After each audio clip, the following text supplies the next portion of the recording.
Hi, I'm Jared. Welcome to FunScience Demos. We are back with another science scavenger hunt where we take simple everyday things that you might just have in your house and show you some science that's at work. But instead of explaining that science and what's going on, we challenge you to hop online, do some research, and figure out the answer for yourself.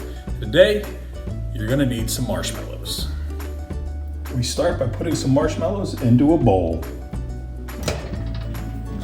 Then they go into the microwave. Turn on the microwave, and we're going to watch what happens to the marshmallows.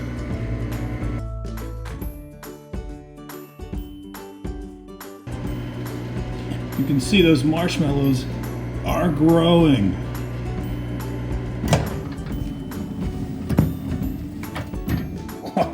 Why would those marshmallows expand like that? That's your scavenger hunt for the day. Why do marshmallows get big and expand when you put them into the microwave? Hop online and do some research and see if you can figure out the answer for yourself.